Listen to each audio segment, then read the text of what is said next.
Boa noite a todos. Sejam bem-vindos a mais essa aula, aliás, a primeira aula do curso. Estou entendendo que é a primeira, não é isso? Então, é um momento, eu diria, histórico, não é? Estamos dando início a um projeto que eu acredito vai abençoar muito a vida de vocês, que é a preparação, discipulado e treinamento de líderes e de pessoas que desejam se desenvolver espiritualmente, intelectualmente na palavra de Deus. Abrindo essa série de estudos, nós teremos hoje a palestra sobre a interpretação da Bíblia. E o meu objetivo nessa palestra é falar a respeito da natureza da Bíblia, o que é a Bíblia, por que nós precisamos interpretá-la, e alguns pressupostos ou princípios, ideias que nós precisamos ter em mente para que possamos interpretá-la corretamente. E no final eu tenho algumas sugestões de livros para aqueles que desejam estudar mais esse assunto. Então esse é o nosso projeto, vamos ver se nós conseguimos cumpri-lo dentro do tempo que nós temos aqui. Nós vamos ter uma palavra de oração e em seguida vamos ao trabalho. Nosso Deus, te damos graças pela oportunidade de nos reunirmos como teus filhos para refletir a respeito da tua revelação, a Bíblia, e de que maneira, Senhor, nós devemos entendê-la. Ajuda-nos nas nossas limitações, para que no meio das dificuldades nós possamos nos aperceber da verdade revelada e nos apropriar dela pela fé, para que te sirvamos aqui nesse mundo de maneira agradável a ti. É o que nós te pedimos no nome de Jesus. Amém. Muito bem. A primeira coisa que nós precisamos abordar é exatamente essa questão. Por que é preciso interpretar a Bíblia? Ela não é a palavra de Deus? Ela não foi dada por um Deus inteligente, um Deus sábio, poderoso, que tinha como objetivo se fazer conhecido das suas criaturas? Não deveria então a leitura, a compreensão e a interpretação da Bíblia ser coisas naturais, fáceis? Bom, a história na verdade é outra, não é? A gente basta dar uma lida na história da interpretação da Bíblia, ou na própria história da igreja, e se verá que ao longo dos séculos determinados textos suscitaram diferentes interpretações, às vezes contraditórias, díspares, causando confusão e divisão e surgimento de denominações, de grupos, de linhas, de tendências dentro da própria igreja. Então há alguma coisa na Bíblia que não a torna assim tão evidente, ou tão simples, ou tão clara, podemos dizer, ao leitor ou marinheiro de primeira viagem. Daí a importância de nós aprendermos um pouco a respeito do que é a Bíblia e da necessidade que nós temos de interpretar. O que é que nós podemos interpretar?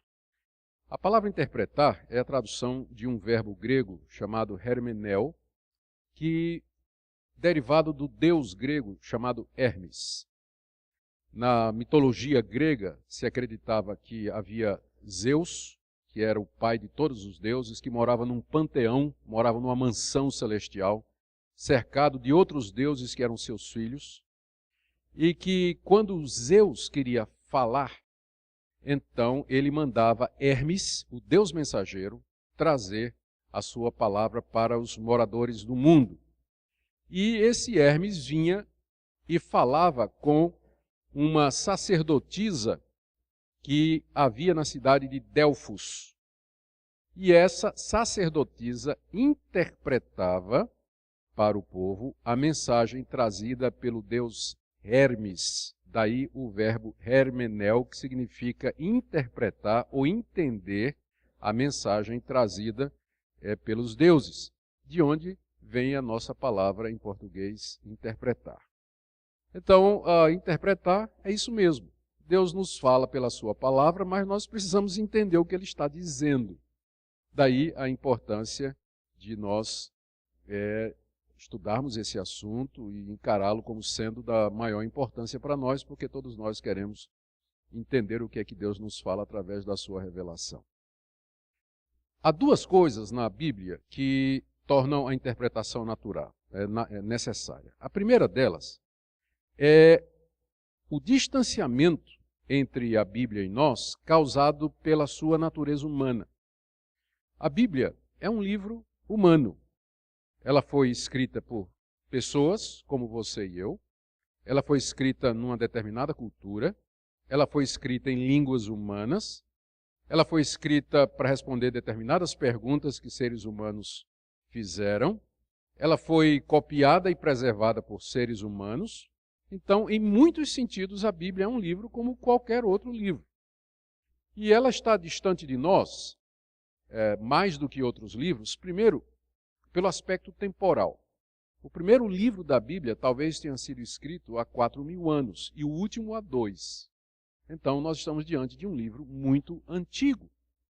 Então, o distanciamento temporal faz com que seja necessário que a gente, ao ler a Bíblia, se lembre que está lendo um livro que tem 2.000 anos de idade. Não é a revista Veja, que saiu sábado, ou o jornal Estado de São Paulo, que saiu hoje, mas é um livro muito antigo. Além disso, tem o distanciamento contextual.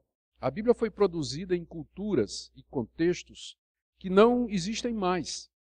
Ela foi produzida basicamente no Antigo Oriente, em regiões habitadas por povos e por culturas que já desapareceram e foram substituídas por outras. E todo mundo sabe que quando alguém escreve alguma coisa, ele acaba refletindo a sua situação, o seu contexto, o pensamento da época, a visão de mundo da época. E isso está agora distante de nós, porque a cultura e o contexto em que a Bíblia foi produzida já são muito diferentes do Brasil moderno do século XXI. Além disso, em terceiro lugar, nós temos o distanciamento linguístico. A Bíblia foi escrita em hebraico, aramaico e grego. E em variações ou tipos desses idiomas que não se falam mais hoje. O hebraico moderno, o Yiddish, é diferente do hebraico bíblico. O hebraico que se fala em Israel não é necessariamente o hebraico que você encontra na Bíblia. Aramaico é uma língua praticamente morta. Dizem que tem algumas tribos perdidas lá pela Ásia que ainda lembram o que é essa língua. E o grego que se fala hoje é o grego demotike, que é diferente do grego koiné, em que a Bíblia foi escrita. Então, é um livro antigo, escrito numa cultura antiga, em línguas que são praticamente mortas e que exigem, por isso, tradução. É preciso que alguém estude essas línguas e que possa entender o seu significado e traduza para a linguagem em que nós somos nascidos, a linguagem a nossa língua mãe. E por cima de tudo, para tornar a situação ainda mais complicada, todos os autores da Bíblia já morreram. Então veja como isso complica. Se o reverendo Sérgio, quando tivesse me convidado para estar aqui, ele tivesse dito, a aula será às 8, eu poderia pegar o telefone, ligar para ele e dizer, reverendo, 8 da manhã ou da noite? Não é isso? Mas eu não posso pegar o telefone, ligar para o apóstolo Paulo e perguntar para ele o que é que ele quis dizer a respeito do batismo pelos mortos. Não posso perguntar para Paulo o que é que ele quis dizer com isso. Então, a morte dos autores faz com que nós nos força a tentar entender o significado e o sentido que eles tinham em mente quando escreveram o que escreveram. Então, o fato da Bíblia ser um livro humano torna a interpretação necessária. É um livro humano, no sentido de que foi produzido por seres humanos que já morreram, em línguas praticamente mortas, em contextos que não mais existem e num tempo muito distante de nós. Então, para vencer a distância que nos separa da Bíblia, é que vem a ponte da interpretação. É isso, a tarefa do intérprete. É exatamente lançar uma ponte sobre esse abismo temporal, cultural, linguístico que nos separa da revelação de Deus. Mas tem outra coisa. A Bíblia não é somente um livro humano. Mas ela é um livro, não um livro divino, porque aí daria a ideia de que tem outros, mas ela é o livro. Ela é o livro de Deus, ela é a palavra de Deus. Então, se num certo sentido a Bíblia deve ser lida como qualquer outro livro, porque ela é humana, ela também deve ser lida como nenhum outro livro, porque ela é a palavra de Deus, característica que nenhum outro livro tem.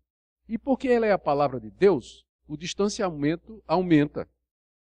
Porque o que você encontra na Escritura é uma distância natural entre o Criador e a criatura. O que você tem na Bíblia é o supremo Criador, um Deus onipotente, onipresente, onisciente, eterno, imortal, invisível, imutável no seu ser, sabedoria, excelências, poderes e atributos, tentando falar com criaturas mortais, frágeis, passageiras, humanas, de carne, que não são oniscientes, onipotentes, nem onipresentes, que o conhecimento que tem é interpretado pelas suas próprias experiências. Então, o fato da Bíblia ser a palavra de Deus em si já estabelece mais uma distância.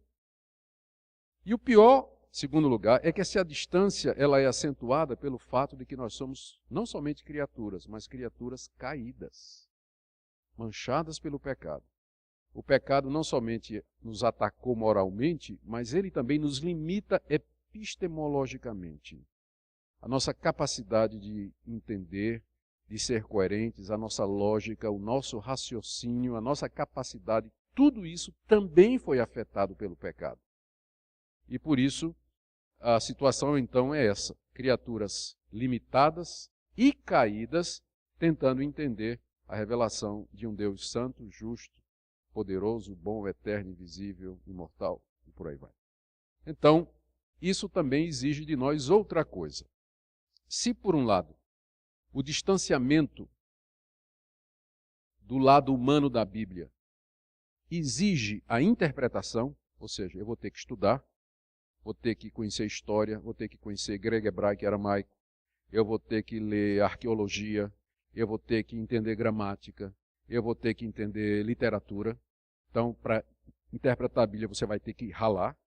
Isso é exigido pelo lado humano da Bíblia. Por outro, porque ela é o livro de Deus, você vai ter que orar para que você possa entender o que é que Deus está querendo lhe dizer. E sabe qual era o lema de Calvino? Em latim, orare et labutare. Orar e labutar. Era assim que ele resumia a tarefa do intérprete.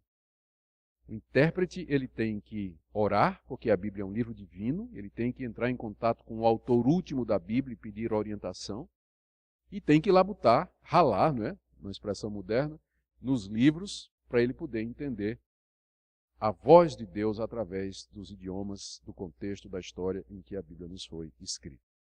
Então, é por isso que a interpretação é necessária. Nós não podemos exagerar o distanciamento a ponto de dizer que somente estudiosos, exegetas e especialistas em grego, hebraico e aramaico são capazes de entender a Bíblia. Não. Deus de tal maneira misericordiosamente se revelou na Escritura que qualquer pessoa no uso ordinário dos meios comuns, ela pode, lendo a Bíblia, entender a sua mensagem principal. Certamente ela ficará limitada à medida que ela vai lendo e querendo interpretar e entender toda a Escritura. Ela terá muito mais chance se ela tiver esse conhecimento contextual, que não precisa ser de um perito, mas pelo menos um conhecimento geral a respeito da história da Bíblia, das culturas hebraica, grega, da história daquela época, enfim. Coisas que vão auxiliar, sem dúvida, na interpretação da Escritura. E também, por outro lado, não vamos pensar que, porque a Bíblia é um livro divino, que basta você orar e abrir a Bíblia e você vai entender tudo. O Espírito Santo não costuma ensinar grego por revelação. Se você quer aprender a Bíblia nas línguas originais, você vai ter que comprar uma gramática, fazer um curso de grego e vai ter que ralar. Você pode ser uma pessoa muito piedosa, mas você não vai aprender grego da noite por dia orando. Então, as duas coisas são necessárias para que nós possamos interpretar a Bíblia da maneira correta. Piedade uma vida de comunhão com Deus, santificação, buscando a vontade de Deus, e, por outro lado, esforço e dedicação para tentar entender a revelação do nosso Deus. Outra coisa que eu preciso esclarecer aqui, continuando, é essa afirmação de que a Bíblia é verdadeira. Essa é uma característica dos cristãos históricos, ou os cristãos de linha reformada, como nós. Nós recebemos a Bíblia como a palavra de Deus, e porque Deus é o autor da Bíblia, ela é inerrante, ela é infalível, ela é verdadeira em tudo que ela afirma. Não tem erro na Bíblia. Mas ao dizer isso, eu preciso esclarecer algumas coisas. Quando a gente diz que não tem erro na Bíblia, nós não queremos, por exemplo, dizer que na transmissão das cópias da Bíblia, erros não se introduziram, porque se introduziram. Nós temos 5.000 manuscritos do Novo Testamento, mais ou menos hoje, e aparecendo mais, à medida que novas descobertas são feitas. Esses manuscritos consistem de, às vezes, livros inteiros da Bíblia, a coleção dos evangelhos ou das cartas de Paulo, ou às vezes fragmentos, pedaços de livros da Bíblia, ou lecionários que são leituras ou textos escolhidos para serem lidos durante o culto, né, muito antigos. E quando você compara, você percebe às vezes que tem diferença de palavra, às vezes a frase está invertida, às vezes uma linha inteira falta, ou às vezes a mesma linha está duplicada. Então, por que isso aconteceu? É porque depois que os autores bíblicos escreveram, os textos começaram a ser copiados pelas igrejas. Naquele tempo não tinha imprensa como tem hoje, não tinha máquina Xerox, não tinha celular que você tira a fotografia e passa por e-mail, né, para outra pessoa. Era tudo copiado na mão. E ao copiar um texto na mão, por mais cuidadoso que a pessoa seja, ela pode cometer erros básicos, copiar a mesma linha 2 vezes, omitir uma linha, pensar que você lê uma palavra e colocar outra, completar lacunas, onde você encontra, por exemplo, Jesus, então porque você está acostumado a chamar Jesus de Jesus Cristo, você copia Jesus Cristo. Cristo não estava no original, mas aparece na cópia. Então, erros desse tipo existem nos manuscritos que nós temos. Por isso que existe uma ciência chamada manuscritologia, que é liderada por peritos especialistas que se dedicam a comparar essas cópias, esses manuscritos, analisar a procedência deles, a qualidade deles, a época em que eles foram escritos, classificá-los em famílias e assim chegar o mais próximo possível dos originais, que nós não temos mais.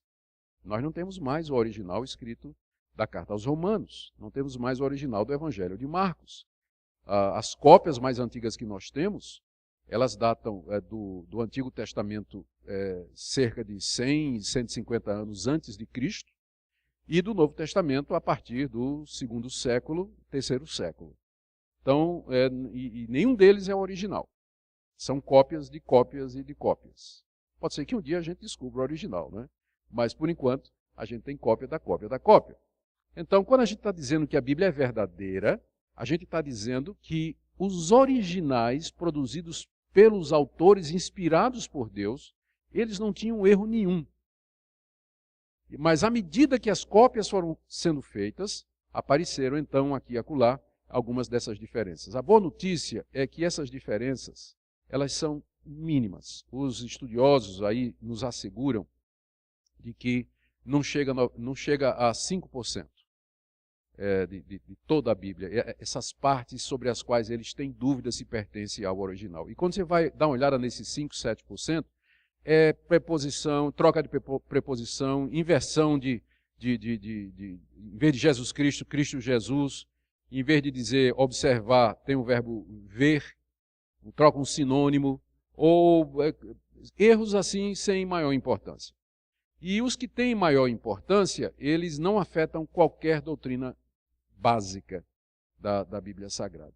Então, por exemplo, tem muitos manuscritos antigos que não têm o final do Evangelho de Marcos, onde está falando aquela parte de em meu nome falarão línguas, pegarão em serpentes. Na verdade, os manuscritos mais antigos não têm o final de Marcos. Marcos termina no capítulo 16, verso 8. Não tem, o 9 em diante não tem. E esse final só aparece em manuscritos do século VI, VII para cá. Então, como é que a gente faz com isso aí?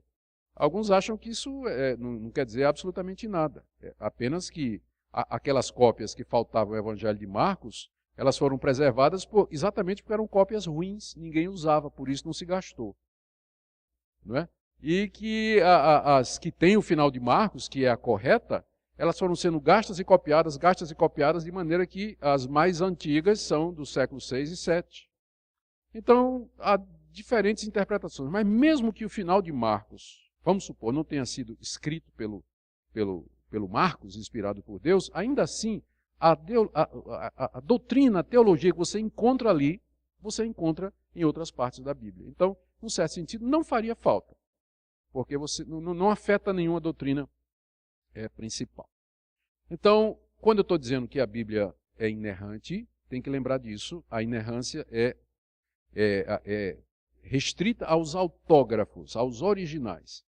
Mas, graças ao trabalho da crítica textual, a gente pode ter certeza quase que absoluta do original, mesmo que a gente não tenha as cópias. A segunda coisa que a gente precisa saber é que os autores bíblicos, embora inspirados por Deus, eles não receberam conhecimento pleno e onisciente acerca do mundo ao escreverem. Por exemplo, o autor Moisés, quando ele escreve lá em Levítico, e a relação das aves impuras, ele coloca o morcego. Não comereis destas aves. Aí vem urubu, falcão, corvo, tal, e o morcego. Então, a gente sabe hoje que morcego não é uma ave. Mas na época de Moisés, tudo que tivesse asa e voasse era ave. Então Moisés escreveu com o conhecimento da época. O Espírito Santo não deu a ele um conhecimento taxonômico de zoologia, né, que seria desenvolvido depois, né, uma classificação científica que viria depois. Então, quando os autores bíblicos, por exemplo, eles dizem assim, o sol se levanta no ocidente, percorre toda a extremidade do céu e se põe no oriente, eles estão dando a impressão de que eles pensam que a Terra está fixa e que o sol é que se move. Não é? E foi somente há alguns séculos atrás que nós descobrimos que é o contrário. Não é? Na verdade, não é a Terra que é fixa se o Sol se move em torno dela, mas o contrário. Mas na época de Moisés e dos autores bíblicos não havia esse conhecimento. E além do mais, eles estavam falando da perspectiva da observação, porque quem está na Terra, para quem está na Terra, quem se move é o Sol, né? Então a Bíblia ela não foi escrita na linguagem científica. Eu quero dizer isso porque, mesmo que os autores bíblicos eles foram inspirados por Deus e disseram toda a verdade, tudo que eles escreveram é verdade, todavia a linguagem deles é a linguagem da fenomenologia da época. Eles não receberam um conhecimento onisciente, eles não eram oniscientes para saberem todas as coisas. Por isso que é às vezes perigoso você tentar transformar a Bíblia num livro de ciências. Porque a Bíblia não é um livro de ciências nesse sentido, embora ela nos dê informações corretas a respeito do mundo, de Deus, da criação e do seu funcionamento. Terceira coisa, nós temos que admitir que há partes difíceis de entender na Bíblia. Há partes que são claras, fáceis. Qualquer pessoa sem qualquer conhecimento maior, com facilidade dará a interpretação de passagens como, por exemplo, Deus amou o mundo de tal maneira que deu o seu Filho unigênito para que todo aquele que nele crê não pereça, mas tenha vida eterna. Ninguém precisa ser um especialista para ler aquilo ali e entender o que é que está sendo dito. Mas há partes da Bíblia que são, de fato, difíceis de interpretar. Por exemplo, os evangelhos. Há relatos que aparecem no Evangelho de Marcos e que são bem diferentes no Evangelho de Mateus e de Lucas.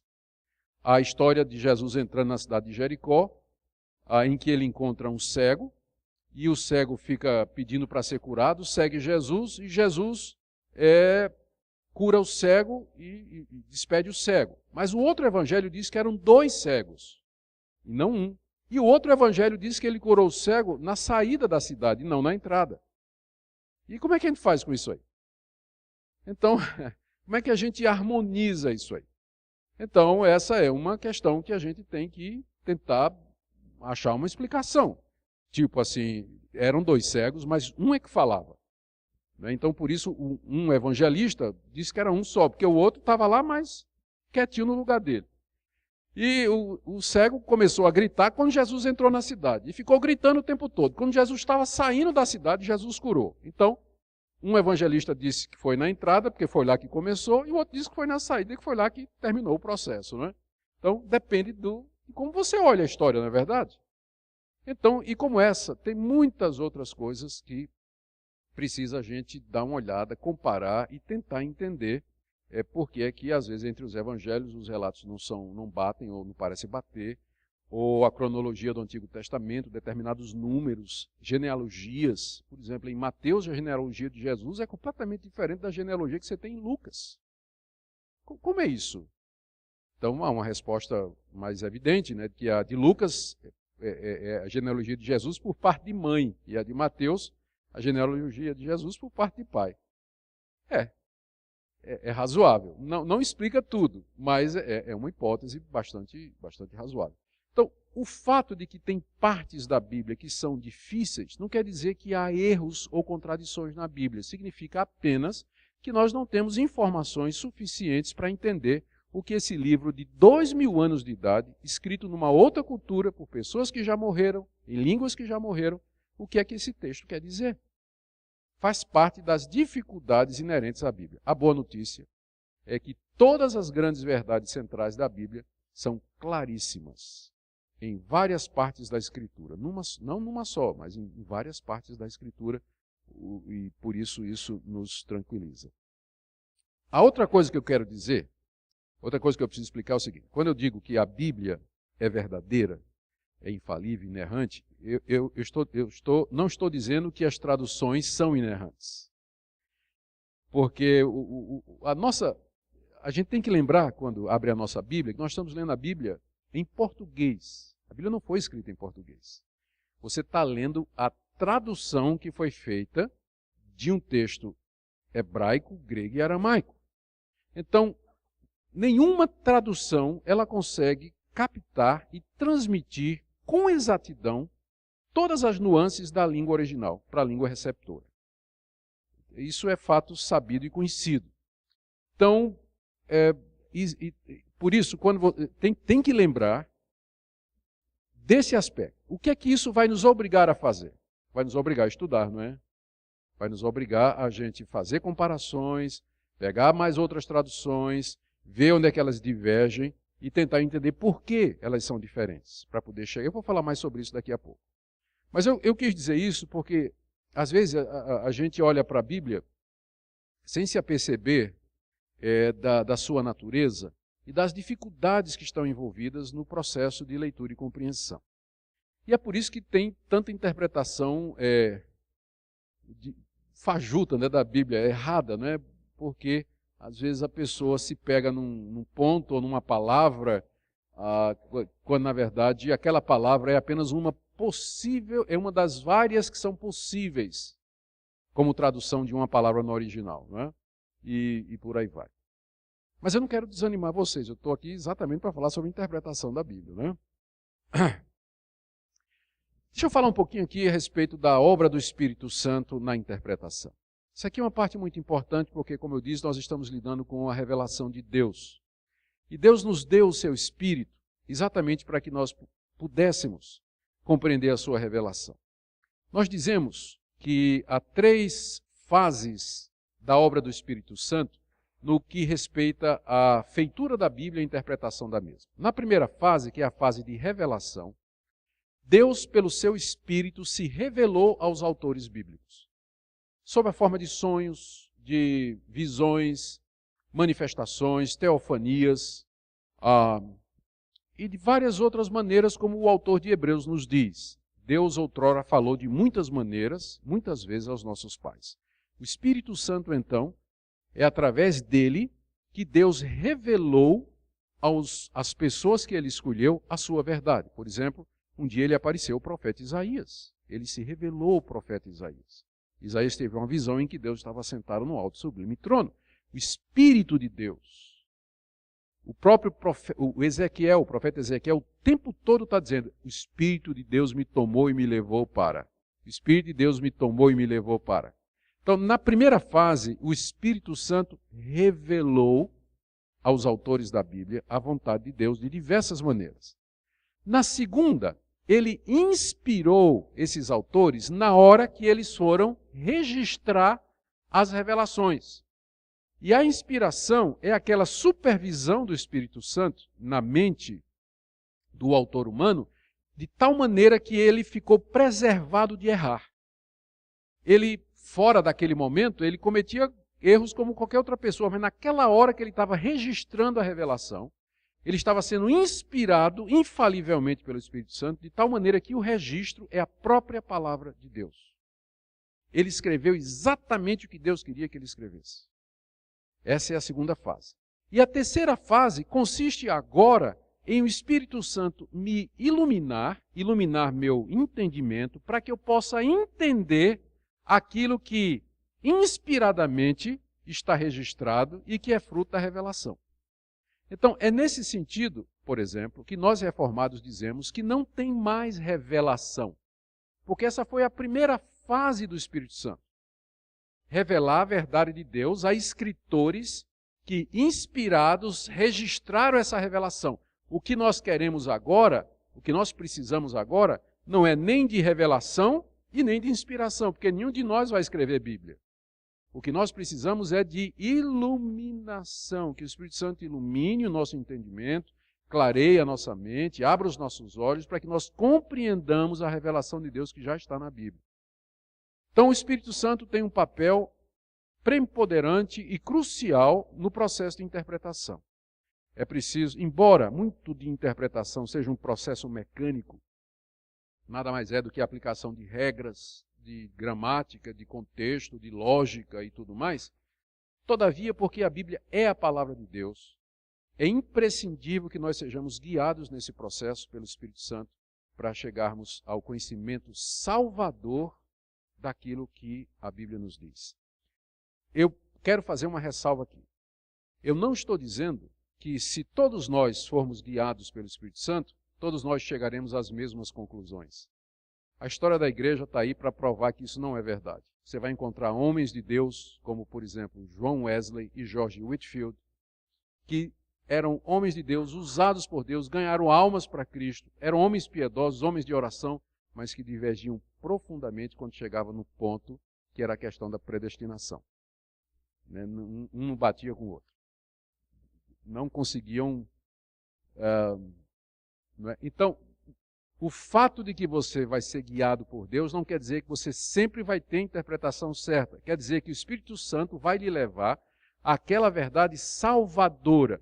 Os puritanos falavam a respeito disso, dizendo que a iluminação que o Espírito Santo nos dá é para uma compreensão salvadora da Bíblia.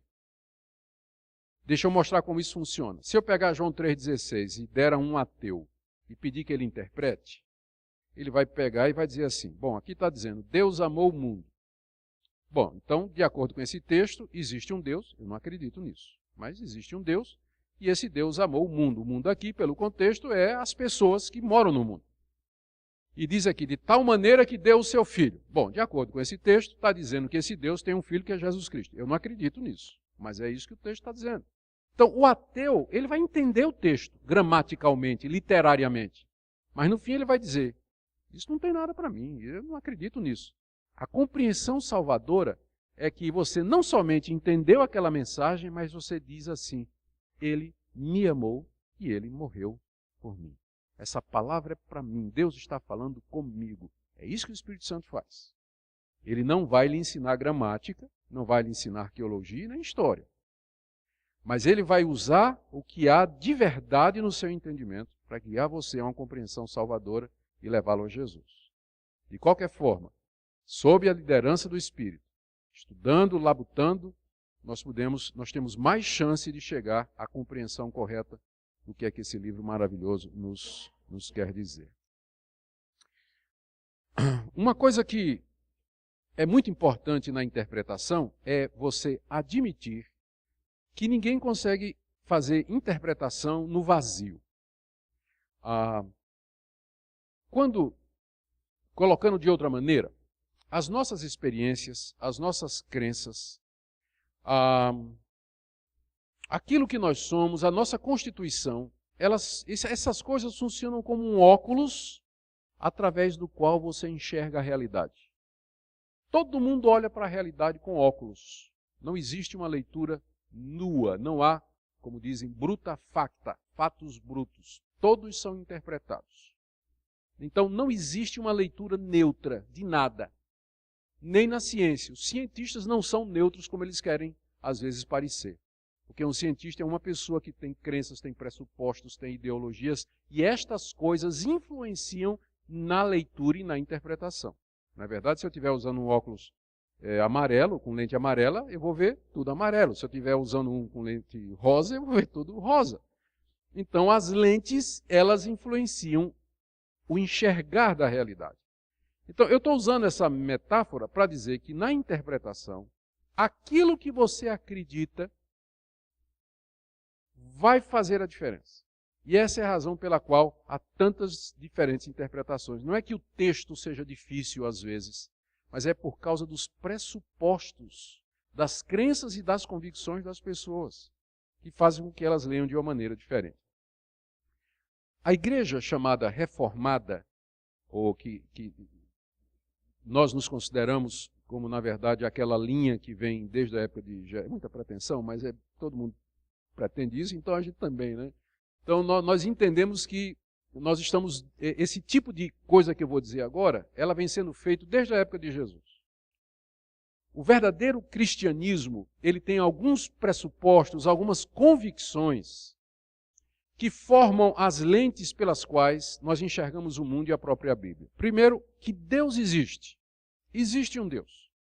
Por que isso é importante para você entender a Bíblia? Porque se você achar que Deus não existe, a Bíblia é um livro humano como outro qualquer. Ele é um livro de religião, escrito por pessoas movidas pelo espírito religioso, mas não tem nada de sobrenatural. Portanto, ele não é autoritativo. Ele não pode ter autoridade sobre mim. O meu pensamento e minha ideia é igual à da Bíblia, se não existe um Deus.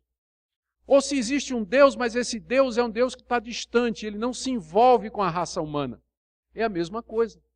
Esse livro, então, não pode ser resultado da intervenção dele. A Bíblia é apenas o registro da fé dos israelitas e da fé dos primeiros discípulos de Jesus, mas não é a palavra de Deus. Então, o primeiro pressuposto básico para você interpretar a Bíblia é você crer que existe um Deus e que esse Deus fala. Esse Deus se revela. Esse Deus se comunica. Então, essa é a primeira coisa. Pode parecer muito básico, mas é extremamente importante. Segundo pressuposto importante é que esse Deus que existe, que se comunica, fez isso na história, não de uma vez só, mas progressivamente, passo a passo, cada vez mais. E a cada vez que ele falava, ele aumentava, ampliava e acrescentava uma nova verdade, ou um pouco mais da verdade, sobre aquilo que ele já tinha dito antes. Então a Bíblia vem num crescendo, começando lá no livro de Gênesis até chegar em Apocalipse. Há um progresso aí. Deus vai se revelando. No Antigo Testamento ele falou em parábolas, em figuras e tipos. Depois chegou o tempo certo, veio Jesus, que mandou os apóstolos que receberam o Espírito Santo e que também entenderam determinadas coisas, e escreveram até que João olha e vê a cidade santa, terminando. Então há um progresso na revelação. Por que isso é importante? É importante para a gente lembrar que você não pode pegar só uma passagem isolada. Você tem que lembrar que aquela passagem está ligada ao que vem antes, ela está em cima do que vem antes e ela aponta para o que vem depois. Então, a importância de você estudar o contexto e de você interpretar e de você não formar uma doutrina ou uma convicção em cima de textos isolados, mas verificar o progresso daquele tema na Bíblia toda. Como é que Deus falou sobre isso? Vamos supor, por exemplo, que você só vai ficar com o Antigo Testamento. Você vai ficar convencido de que um homem pode ter quantas mulheres quiser.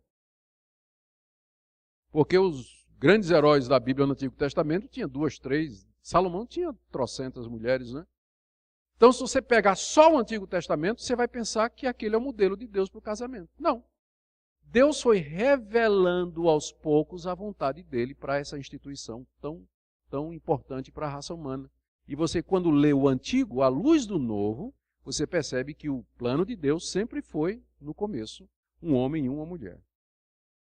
Até que a morte os separe. Então, mas você precisa ler tudo. Se você ficar só com o Antigo Testamento, você não vai comer carne de porco, não vai comer sangue, você vai queimar as bruxas, você vai apedrejar seu filho teimoso, e, enfim, um monte de outras coisas. Então, mas o Antigo Testamento é apenas o começo, há uma continuidade, há um esclarecimento.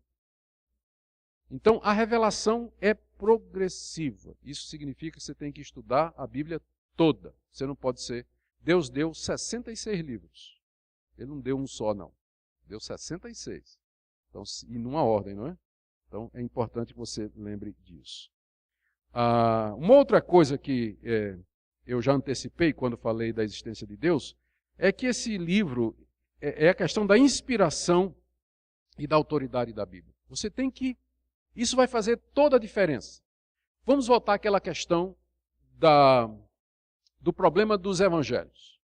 Se você acredita que a Bíblia é inspirada por Deus, portanto infalível e inerrante, você nunca vai aceitar uma solução que diga assim: Mateus está certo e Marcos está errado. Qual é o problema? Né? Um está certo e outro está errado. É por isso que são diferentes. Mas você não pode aceitar isso. Por quê? Porque você acredita que a Bíblia é a palavra de Deus. Ela não pode errar, porque se ela errar aqui, quem me garante que ela não errou em 3,16, João 3,16? Quem me garante que ela não errou quando diz que Jesus morreu pelos meus pecados? Então, você não pode aceitar de cara determinadas interpretações que vão lançar dúvida sobre a autenticidade da Bíblia, a historicidade da Bíblia e a sua veracidade. Por quê? Porque você crê na inspiração dela. Você vai procurar uma solução que harmonize as partes, sem lançar uma parte em contradição com a outra. Por exemplo, tem gente que acha que Tiago e Paulo se contradizem, porque Paulo diz que a salvação é pela fé sem as obras, e Tiago diz que a salvação é pelas obras e não somente pela fé. Aí um está dizendo que... Tem gente que diga, inclusive, que Tiago está combatendo Paulo. Mas uma pessoa que diz isso é porque está faltando essa crença aqui, que a Bíblia é a palavra inspirada e autoritativa de Deus. Porque se você crê que de fato é, Paulo e Tiago não podem estar em contradição. Eles estão falando de duas coisas diferentes. A fé que Paulo recomenda não é a fé que Tiago condena. E as obras que Tiago recomenda não são aquelas obras que Paulo está condenando. Estão falando de coisas diferentes. É só você dar uma estudada e ter boa vontade e crer na inspiração que você vai ver como isso se harmoniza sem qualquer dificuldade. Um outro ponto aqui, sim, ainda na questão da autoridade.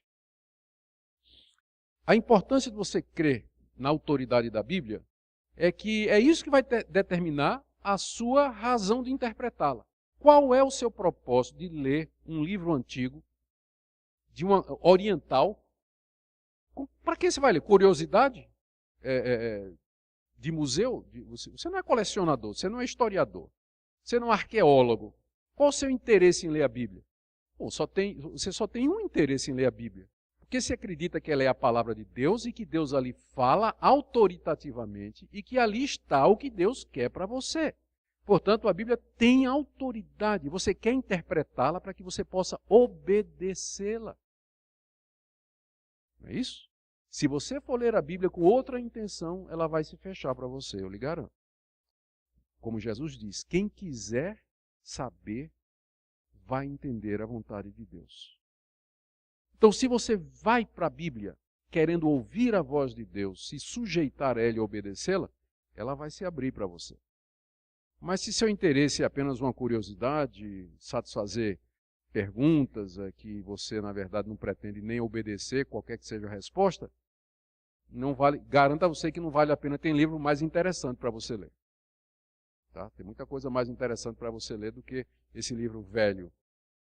Mas se para você é a palavra de Deus, então isso vai fazer toda a diferença. Outro ponto aqui é o que a gente chama da história da redenção. História da redenção é o nome que a gente dá ao tema da Bíblia. Quando você pega um livro, um romance ou alguma coisa, ele tem um enredo, não tem? O enredo é uma sequência histórica de atos e de eventos que vão acontecendo, criando uma determinada tensão, provocando uma determinada reação até um desenlace. Esse é o que se chama de enredo. É o roteiro de um livro, de um romance, de um filme de ficção, um filme policial, um livro policial e assim por diante. Então a pergunta é, qual é o roteiro da Bíblia? Qual é o assunto da Bíblia? Qual é o tema da Bíblia? E a resposta é essa. A Bíblia é o registro dos atos salvadores de Deus na história. É isso que é a Bíblia. Ela documenta, ela historia os atos desse Deus eterno realizados na história no seu propósito de salvar pecadores e ter um povo para si. E como ele, para fazer isso, mandou Jesus, seu filho, para ser o executor desse projeto. O livro começa com a queda da humanidade e termina com a glória de Deus, com a redenção dessa humanidade. A Bíblia registra todos os atos que Deus fez. Expulsar o homem do paraíso, fazer promessas, mandar matar animal e dizer que aquilo representava o Salvador, fazer milagres, mandar profetas, por fim mandar o seu próprio filho. Então todos os atos, as ações e atitudes de Deus para a salvação do homem estão registrados na Bíblia. Esse é o grande tema da Bíblia e por isso que nós dizemos que Cristo é o centro da Bíblia. O alvo da Bíblia, portanto, já que é o registro dos atos salvadores de Deus, é nos apresentar Jesus Cristo. No Antigo Testamento ele estava em figuras, no Novo ele aparece claramente. E os apóstolos nos explicam quem ele é. Então, se você tem isso em mente, quando você for ler a Bíblia, você vai lembrar disso. Eu estou lendo aqui um livro histórico que está registrando história da redenção, história da salvação. Não é um livro qualquer, mas é um livro muito especial. Isso vai fazer toda a diferença na hora de você interpretar. E por último, aqui, um outro ponto que eu queria deixar para você, é que o cânon é o número de livros da Bíblia. Ele está fechado. Isso é importante. Deus se revelou, mandou escrever, e o que Deus quis que fosse escrito e preservado, a igreja, através da providência de Deus, reconheceu e fechou. São os 66 livros que compõem a Bíblia. Nós não reconhecemos outros como sendo inspirados, apesar de que a Igreja Católica fale dos deuterocanônicos, dos apócrifos, dos pseudepígrafos. Algumas pessoas às vezes chegam para mim e dizem assim, mas por que você não aceita o Evangelho de Tomé? Só aceita o Evangelho de Mateus, Marcos, Lucas e João. Minha resposta é a seguinte, você já leu o Evangelho de Tomé? Não. Leia, depois venha falar comigo. A pessoa lê e depois volta e diz, é mesmo. Que diferença. Então, você quer saber por que a gente não aceita o Evangelho de Tomé, o Evangelho de Judas, o Evangelho do Nazareno, o Evangelho de Nicodemos, meu xará? Você quer saber o Evangelho da infância de Jesus? Compre, tem para vender, e leia. Tem na internet, gratuitamente aí. É só baixar em português. E você vai ver porque a igreja nunca aceitou esses evangelhos. Você vai ver a diferença. Não precisa dizer mais nada. Leia e você vai ver. Então, está fechado o cânon. Não tem novas revelações, não tem novos livros. Deus não está fazendo mais aquela fase de revelação. Está acabado, fechado. Isso é importante para nós, por quê? Porque quando eu for ler Mateus, eu sei que eu posso procurar lá em Isaías ajuda para entender Mateus. Entende? O cânon, ele delimita o contexto da Bíblia, aonde eu posso procurar ajuda. Eu não vou ler o Evangelho de Tomé para tentar entender o Evangelho de Mateus. Eu não vou tentar entender o Apocalipse de Baruque, eu não vou ler o Apocalipse de Baruque para tentar entender o Apocalipse de João. Então, o contexto literário da Bíblia são os 66 livros, e é lá que eu vou procurar ajuda para entender. Ali é o todo que compõe, ali é o todo através do qual eu vou tentar entender as partes.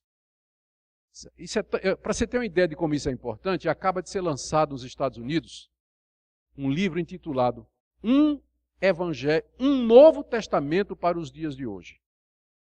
Eles pegaram o Novo Testamento e acrescentaram 10 livros apócrifos e publicaram como se fosse uma Bíblia, dizendo que esses livros aí estranhos que eu falei, eles têm a mesma autoridade do Mateus, Marcos, Lucas e João. Então, por isso que essa questão do cânon é importante. Né? Por isso que eu não vou procurar ajuda em Macabeus para poder entender o livro de Atos. Bom, a delimitação do cânon é muito importante. Uma outra coisa aqui. Deixa eu falar aqui, deixa eu meter medo aqui um pouquinho sobre a questão das línguas originais. As línguas, eu não estou dizendo a heresia, né, a bobagem, de que somente quem lê grego, hebraico e aramaico é que pode entender a Bíblia corretamente. Não. Mas eu quero, pelo menos, mostrar a vocês a importância disso. Uma vez eu fui receber, me pediram para receber no aeroporto um pregador americano muito famoso, que era conhecido porque ele fazia pouco dos estudos acadêmicos, não gostava de seminário, de teologia, era um grande plantador de igreja, um grande evangelista. E caiu que eu tive que apanhá-lo no aeroporto, ele veio visitar o Brasil, a convite da igreja presbiteriana, e eu fui buscá-lo no aeroporto. Já faleceu essa pessoa, inclusive. E então, entramos no carro e tudo, ele começou a conversar e começou a perguntar o que é que eu fazia. Eu disse, não, eu sou professor de teologia. Ele disse, professor de teologia? Sou. Você ensina o quê? Eu digo, interpretação bíblica, Novo Testamento. Ele disse, eu acho isso uma perda de tempo.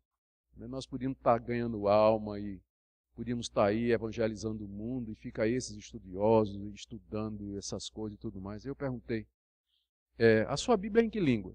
Ele disse, em inglês. E eu disse, o senhor lê grego? Ele disse, não. O senhor lê hebraico? Eu disse, não. O senhor lê aramaico? Não. Então o senhor está cuspindo no prato que o senhor come. Porque para o senhor ler inglês, alguém teve que ralar para aprender grego, hebraico e aramaico e traduzir para o senhor hoje poder evangelizar. Não precisa dizer que a conversa acabou ali no carro, né? Ele ficou lá fechado. Não. Deus não chama todo mundo para fazer isso. Mas Ele precisa chamar gente da sua igreja para se dedicar a estudar, a pesquisar e para dar ao povo de Deus, com fidelidade, a revelação de Deus na sua própria língua. Às vezes, a tradução de uma Bíblia, das línguas originais para uma língua nativa, demora 10 anos ou mais, 15 anos. Os primeiros missionários, sem os recursos que hoje têm, levaram às vezes 20 anos para traduzir a Bíblia toda para línguas nativas, nas quais não havia qualquer porção da palavra de Deus. Hoje em dia é bem mais rápido, né, com os recursos que se tem. Mas não podemos desprezar a importância das línguas originais. Deixe-me aqui. Eu diria a você o seguinte, você diz assim, mas pastor, eu não conheço o grego e hebraico. Não. Eu dou uma sugestão para você. Tem boas Bíblias que têm comentários, são Bíblias anotadas, e eu sugiro, por exemplo, a vocês a Bíblia de Genebra. É um pouquinho cara, mas ela vale o investimento. Ela tem notas de rodapé explicativas, ela tem recursos que explicam as palavras mais complicadas da língua grega, explica por que há diferentes traduções. Então, o que eu estou dizendo é que não só você tem uma Bíblia, mas tem uma Bíblia que você possa consultar. Comentários bíblicos ajudam muito, porque são anotações feitas por esses estudiosos que passaram a vida toda estudando. E se você quiser mesmo entrar, por exemplo, na língua do grego, eu vou depois na indicação bibliográfica sugerir a você um livro para autodidata. Você aprende grego sozinho. Eu tenho o maior medo disso, mas tudo bem. Tá certo? Foi inclusive escrito pelo meu sogro nesse livro. Diga.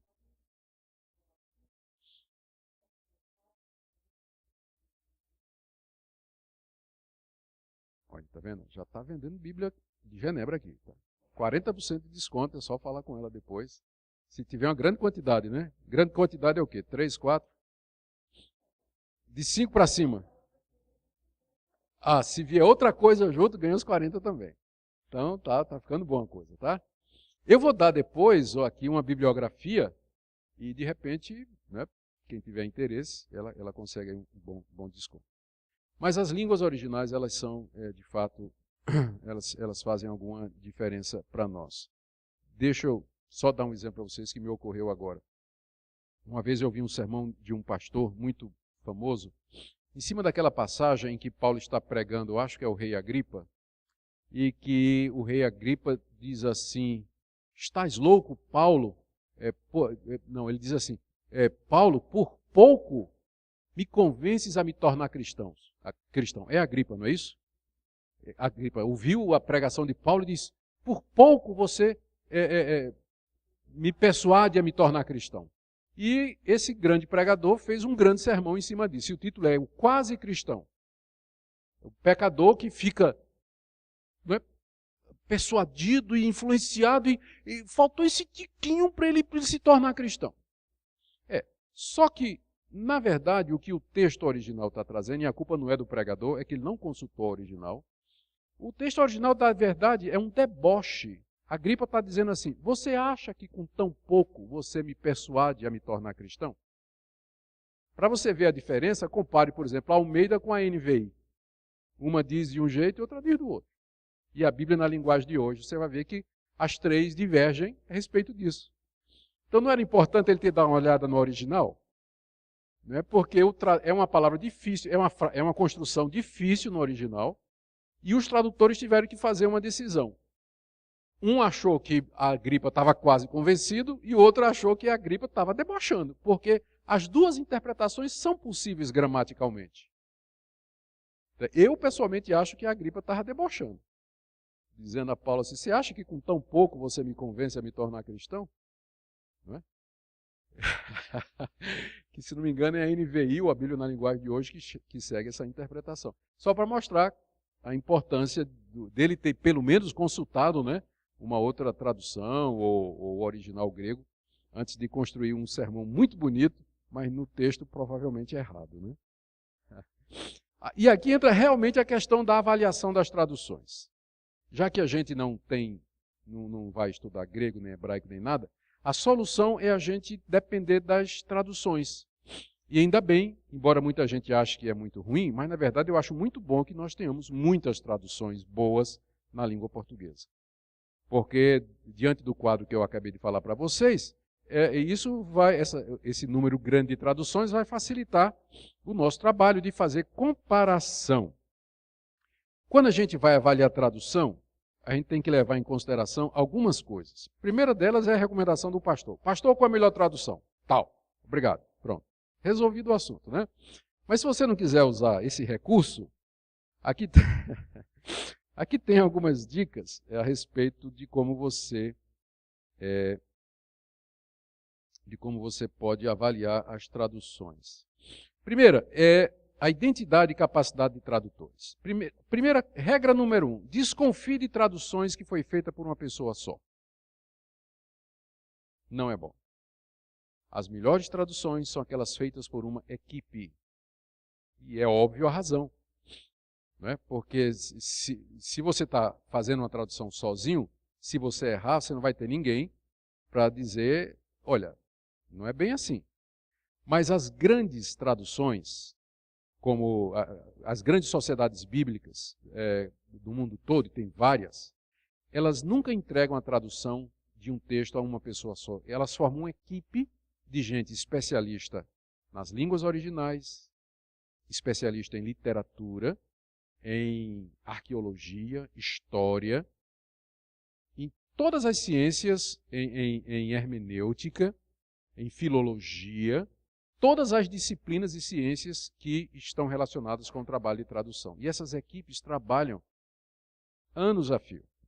Eu fui convidado, representando a nossa denominação, a pedido do presidente do Supremo Conselho, eu fui representando a IPB numa reunião na Sociedade Bíblica do Brasil, porque a Sociedade Bíblica do Brasil, e lá estava representante dos metodistas, luteranos, enfim, de todas as grandes denominações históricas, estavam todos lá. E aí o presidente da Sociedade Bíblica do Brasil, junto com a equipe, disse, nós estamos chamando vocês aqui porque nós queremos saber a opinião de vocês sobre a possibilidade da gente fazer algumas mudanças na Almeida atualizada, que é a Bíblia mais vendida do Brasil, a mais querida do Brasil. É que a última revisão dela foi em 85. E já se passaram muitos anos e o português, a língua portuguesa já mudou. Então lá tem dizendo, Oxalá fulano morresse. Oxalá é um deus da Umbanda. Então, esta coisa é proibida. Coisa, ninguém fala coisa hoje, né? É coisa, né? Então eles estavam querendo fazer uma revisão da Almeida, que eles disseram que duraria uns 3 anos, mas eles queriam a aprovação das grandes denominações históricas para mexer naquela que é a Bíblia do Brasil. Então é um trabalho sério. Então a primeira coisa que você tem que fazer quando vai avaliar uma tradução é quem traduziu. Quem foi o comitê? Quem patrocinou isso aí? Então é bom você saber isso aí. Segunda coisa, qual foi o texto usado como base da tradução? No Novo Testamento, eu vou exemplificar no Novo Testamento. No Novo Testamento, depois que aqueles estudiosos comparam os manuscritos e faz todo aquele trabalho, eles percebem que há, na verdade, duas linhas de texto. Você pode classificar todos aqueles textos em duas categorias. Um que eles chamam do texto crítico e outro que eles chamam do texto receptus ou texto recebido ou majoritário. Um é mais antigo, mas tem poucos manuscritos representando. O outro é mais recente, mas tem a grande maioria dos manuscritos. E esses textos, eles, como eu disse, divergem entre si 5%. Mas aí, como você não sabe disso, você está lendo, por exemplo, Almeida, Romanos 1, na nova versão internacional, aliás.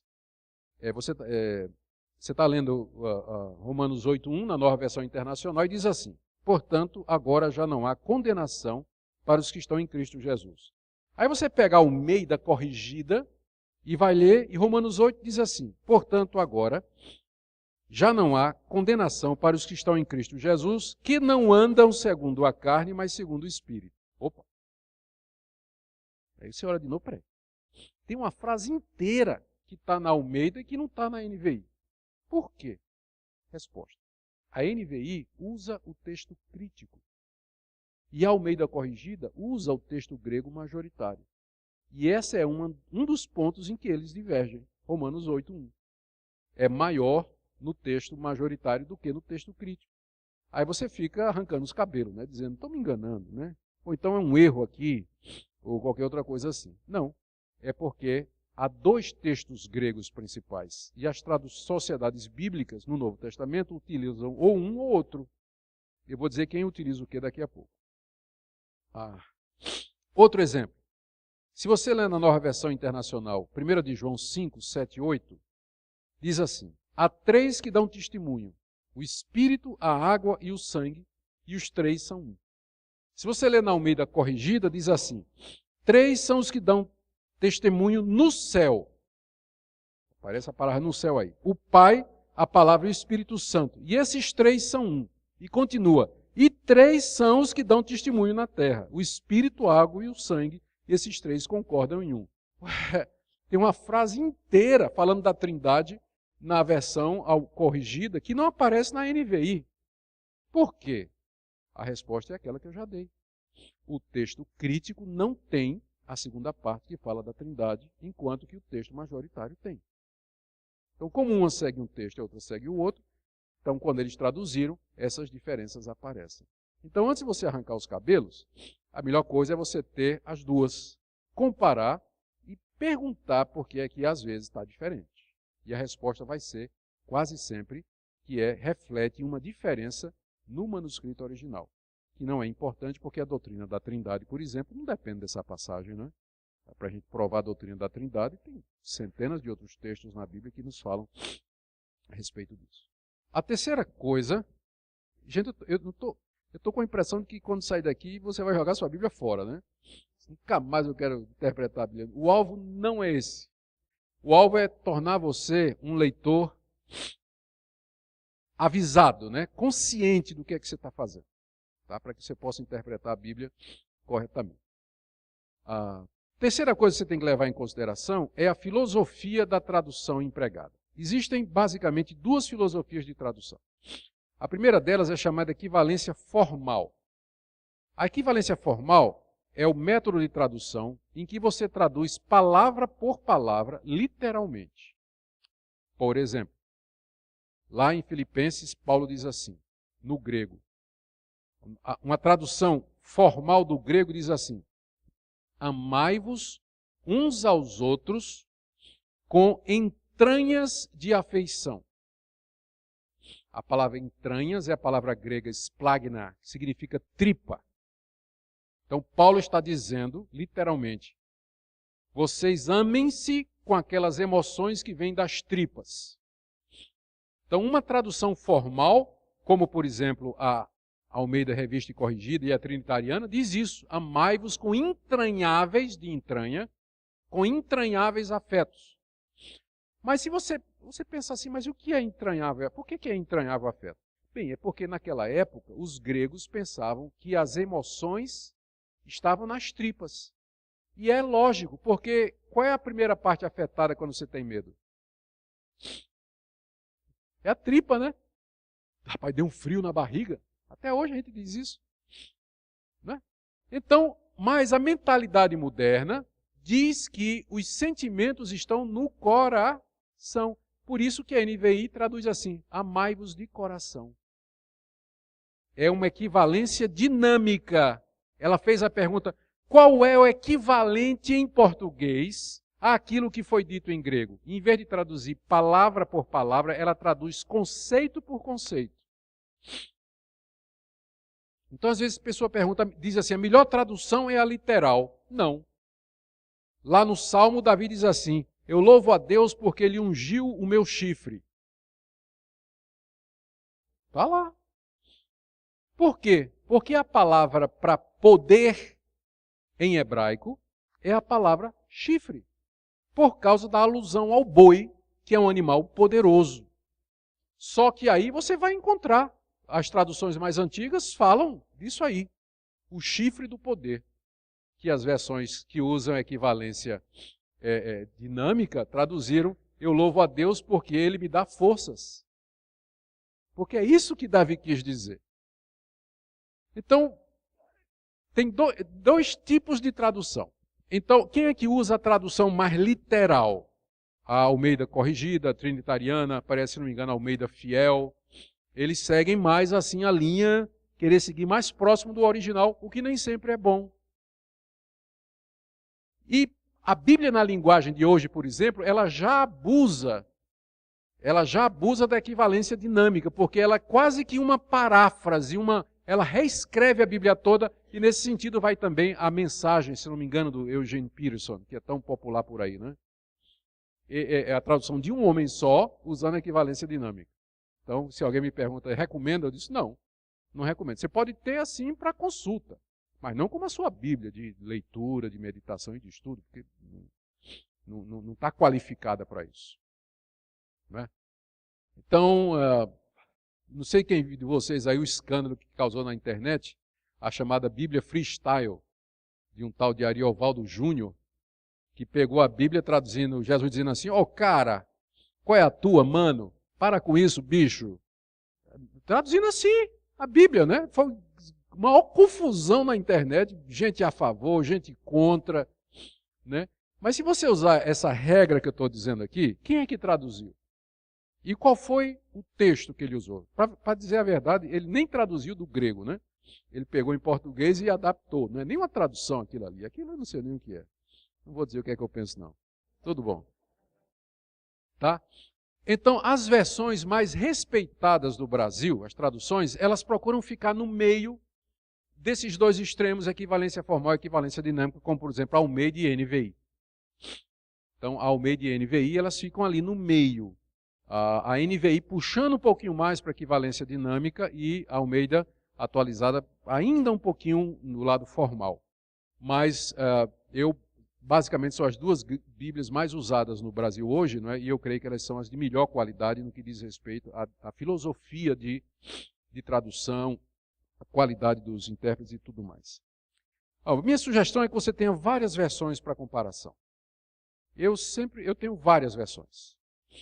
Eu tenho várias. Eu tenho há programas de computadores disponíveis, aí, que tem 80, 90 versões da Bíblia. É claro, não só em português, mas em inglês, em alemão, francês, holandês.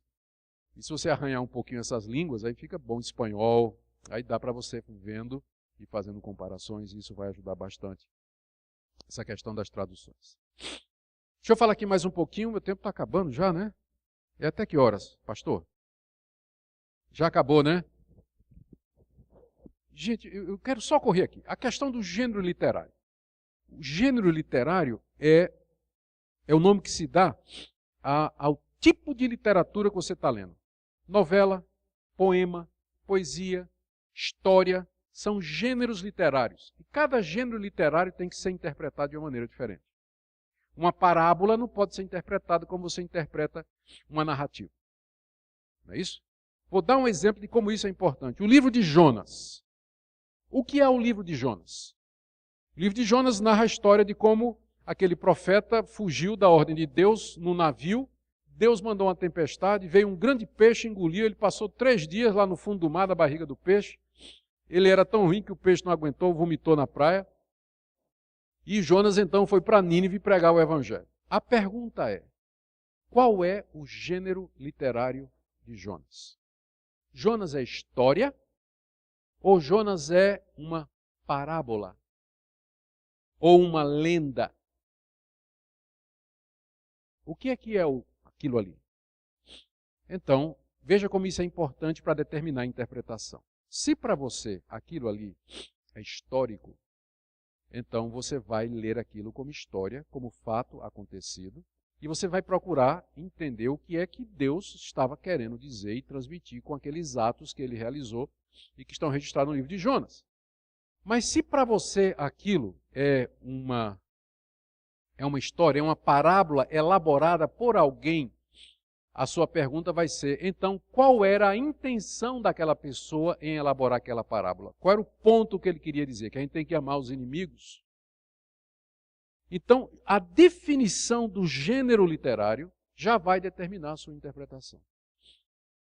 E você faz isso todo dia. Quando você abre o correio, você recebe vários gêneros literários. Você recebe uma conta, que é o que vem mais, né? Conta.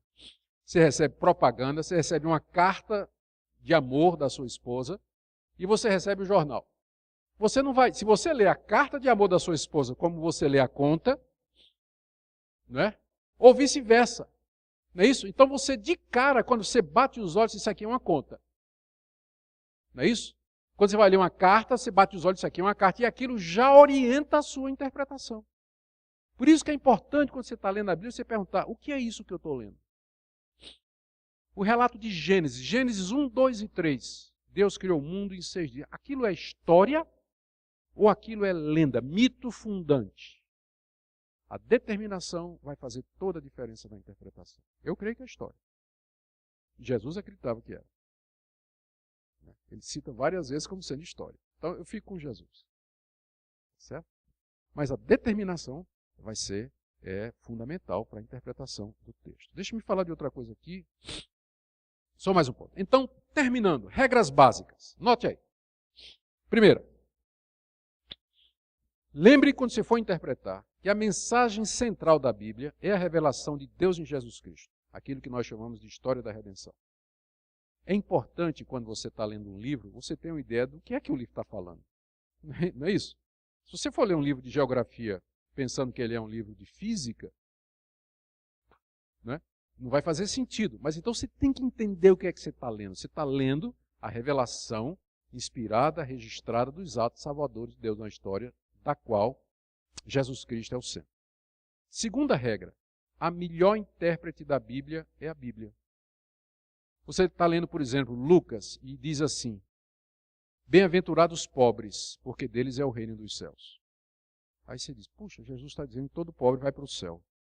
Mas peraí, como é que Mateus diz isso? Mateus diz, bem-aventurados os pobres de espírito. Ah, entendi. Mateus me ajuda a entender Lucas. Que tipo de pobreza Jesus está se referindo? É a humildade, né, que é chamado no Oriente de pobreza espiritual. Eu sei que em português tem outro sentido, né, mas no Oriente o pobre de espírito era o humilde. Ao contrário do altivo, né? Então, Mateus me ajuda a interpretar Lucas. Então, essa é a regra número 1, chamada analogia da fé. Ou seja, a Bíblia é a sua melhor intérprete. Quando você encontrar uma passagem complicada, procure achar outras passagens que lancem luz naquela passagem mais obscura. Então, essa é a regra de ouro. A Bíblia é a sua melhor intérprete. Outra, o Antigo Testamento é interpretado pelo Novo. Você não é judeu, você é cristão. E se você é cristão, significa que você lê o Antigo Testamento à luz do Novo. Você interpreta o Antigo à luz do Novo. O Novo funciona como um filtro para se entender. Então, fazendo isso, por exemplo, uma regra básica é: tudo aquilo que está no Antigo Testamento e que não é confirmado do Novo, passou. O que está no Antigo Testamento e não está confirmado no Novo, passou. Não é válido mais para nós hoje. E aí você já vai deixar de fora um monte de coisa, né? E vai deixar do lado de dentro um monte de outras, que são confirmadas no Novo Testamento. Então, você tem que ler o Antigo à luz do Novo, sempre, porque é essa a sequência da revelação. Tá? Você agora tem a revelação completa, você olha agora do fim para o começo. Olha do fim para o começo. Outra regra. O texto quer dizer o que o seu autor quis dizer. Pode parecer um truque, mas não é não. Deixa eu ilustrar. Pega a parábola do bom samaritano. Aquela parábola diz assim, que um homem descia de Jerusalém para Samaria e no meio do caminho os salteadores bateram nele, deixaram ele ferido à beira da estrada e foram embora levando tudo. Passou um sacerdote, olhou, fez de conta que não viu, passou um levita, olhou, fez de conta que não viu. Aí veio um samaritano que não falava com os judeus, são dois povos inimigos, mas o samaritano viu o coitado do judeu espancado, e aí se apiedou dele, botou bálsamo nas feridas dele, colocou sobre o seu jumento, levou para uma hospedaria, deu 2 dinheiros lá, 2 denários ao dono da hospedaria e disse: cuide dele até que eu volte. Não é isso? E aí você pega essa parábola e faz a seguinte interpretação. O samaritano, o judeu que descia significa o homem perdido. Os salteadores é o pecado. E você fica lá à margem da estrada, é o homem que caiu em pecado. O levita e o sacerdote significa a lei que não pode salvar. O bom samaritano é Jesus, que derrama seu sangue, o vinho, nas feridas, levanta a pessoa, o ferido, novo nascimento, coloca em cima do jumento, que é o evangelista, e leva para a estalagem, que é a igreja. E diz para o dono da estalagem, que é o pastor: tem aqui 2 moedas, que é o batismo e Santa Ceia. Cuida dele até que eu volte, segunda vinda. Qual o problema com essa interpretação? Tem alguma coisa errada na interpretação? Não, porque não está correto, não é essa a história da redenção. Mas a pergunta é essa: quando Jesus contou essa parábola, o que é que Jesus queria dizer? Quando você lê o contexto, aí você descobre. Alguém chegou para Jesus e disse assim: quem é o meu próximo? E Jesus então contou essa história para explicar que meu próximo é quem precisa de mim, ainda que seja o meu inimigo. É esse o sentido. O texto quer dizer o que Jesus quis dizer. Você não pode pegar a parábola do bom samaritano e dar outro sentido. Você está violando a intenção do autor. Está distorcendo. Não foi isso que Jesus quis dizer. Mas você vai encontrar pastor pregando no bom samaritano sobre isso. Já teve gente que pregou sobre a mãe do filho pródigo? Já ouviu falar? A mãe do filho pródigo. Ela nem aparece na história, mas o cara deduz. Primeiro tinha uma mãe. Claro que tinha uma mãe, né?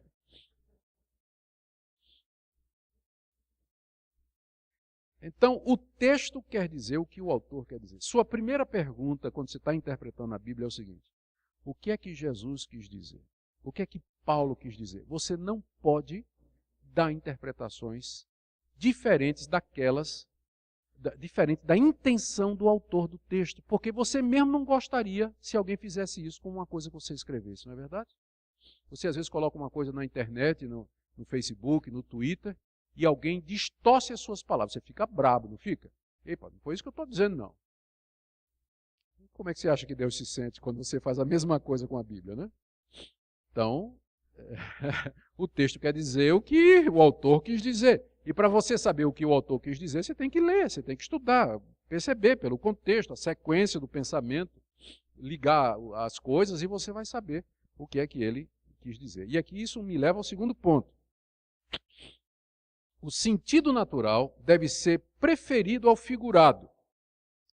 As pessoas têm uma tendência muito grande de interpretar a Bíblia figuradamente, espiritualmente, fazer alegorias, quando às vezes o sentido é simples. O sentido é aquilo, o sentido óbvio. Não tem nada além do texto que não esteja contido nas palavras. O sentido está contido nas palavras. Não existe uma verdade por trás do texto, um sentido oculto que só os eruditos e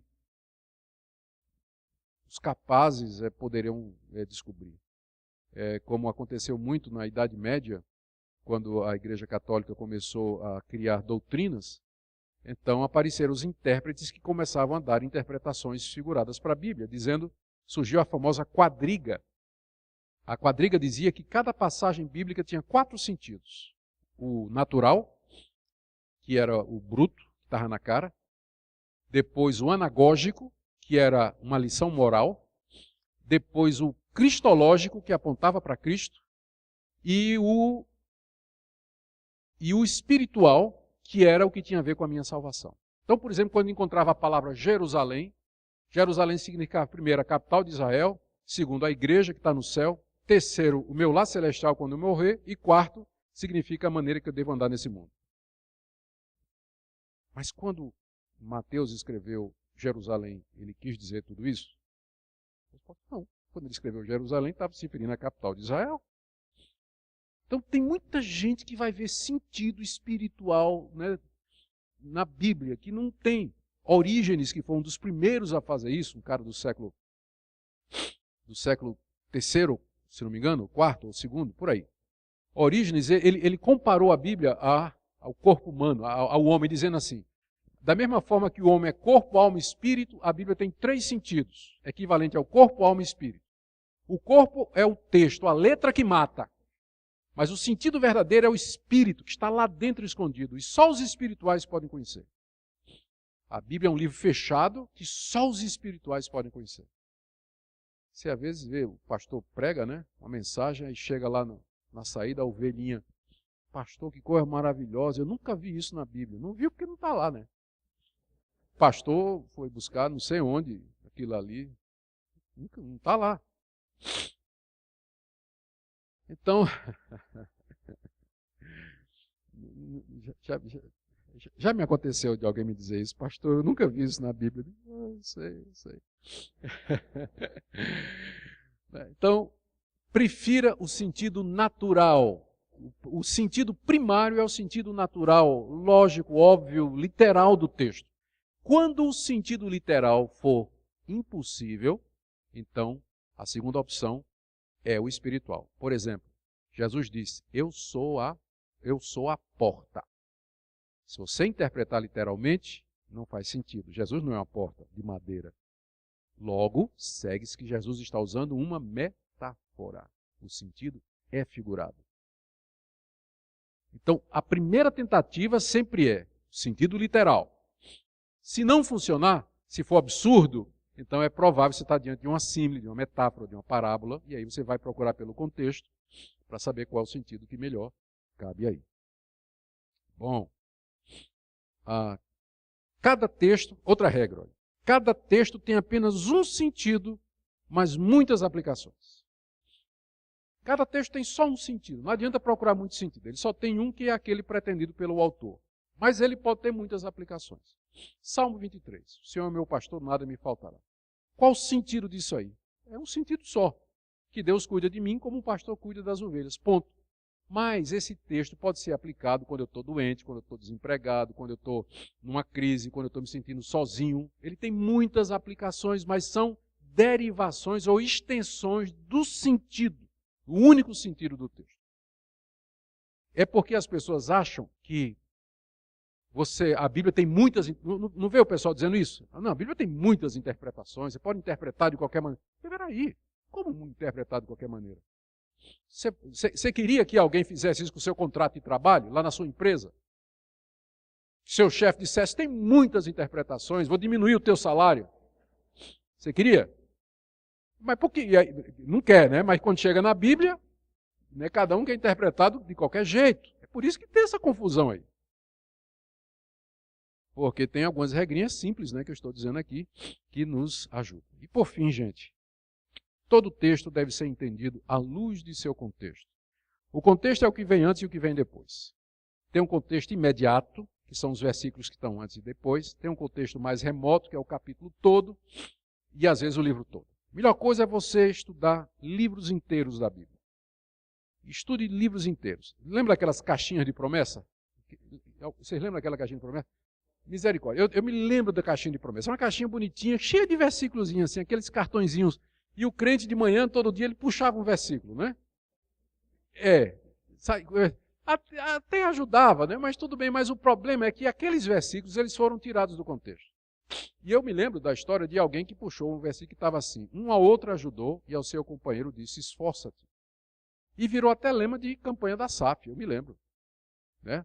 É um texto de Isaías. Só que quando você vai ler o contexto, é um idólatra dizendo para o outro, vamos fazer um ídolo.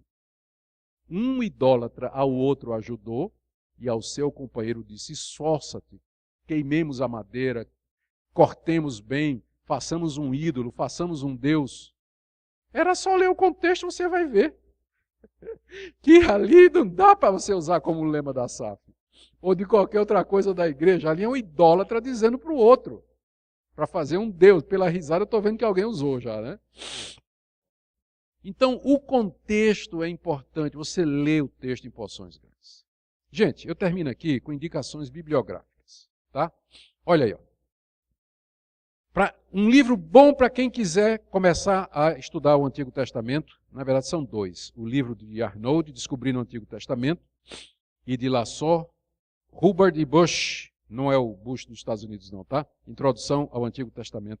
Ambos são livros muito bons, fáceis de ler, são introduções introdutórias ao Antigo Testamento.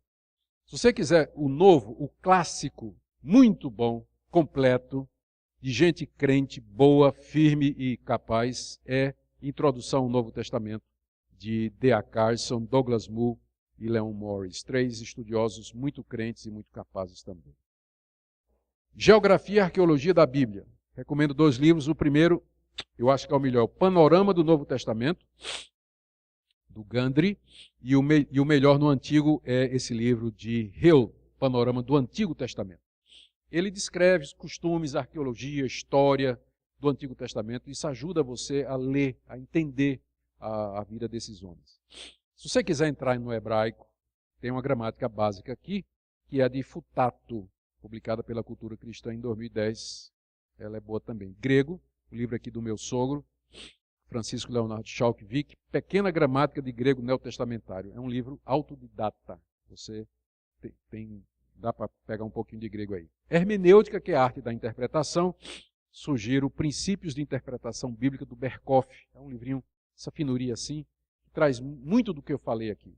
Não foi que Berkhoff copiou de mim, não é? Eu peguei dele. Teologia Bíblica do Antigo Testamento, aqui já é mais profundo, mas é uma interpretação teológica do Antigo Testamento, do Palmer Robertson, O Cristo dos Pactos. Esse livro também dá uma versão muito boa. No Novo Testamento, o melhor ainda é o do George Eldon Ladd. Ele é um batista pré-milenista, mas tirando esse pequeno defeito, a teologia dele é maravilhosa. E Metodologia Exegética, um livro que trata de exegese e interpretação, é o livro de Roy Zuck, A Interpretação Bíblica, Meios de Descobrir a Verdade da Bíblia. É um livro antigo, de 1994, mas continua sendo um livro muito bom. Essas indicações bibliográficas aqui, eu vou fazer o seguinte. Vocês vêm quarta-feira, né? Quarta-feira tem mais? Então, na quarta-feira, vocês terão aqui cópia dessas, não dos livros, mas da indicação, tá certo? Para que vocês, os interessados, possam depois se aprofundar. Muito obrigado pela sua atenção. Nós vamos orar para terminar. E até quarta-feira, né? Se Deus quiser. Você está vendo? Isso aqui é só o começo. Lembra da revelação progressiva? Começa ruim e vai melhorando. Tá? Então, quarta-feira já é uma revelação mais progressiva.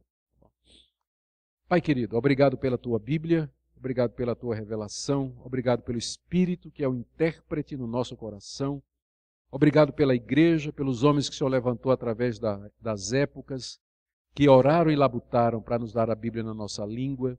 Obrigado pelos pastores que nos explicam essa palavra, pelos mestres. Obrigado, Deus, pela tecnologia que nos dá tantas possibilidades hoje. Pedimos, ó Deus, que Tu abençoes a Tua palavra aqui no Brasil e que a igreja ame a Tua palavra, queira seguir a Tua palavra e não tradições humanas, pragmatismos, costumes e invenções humanas, mas que a igreja se submeta à Tua revelação. em nome de Jesus. Amém.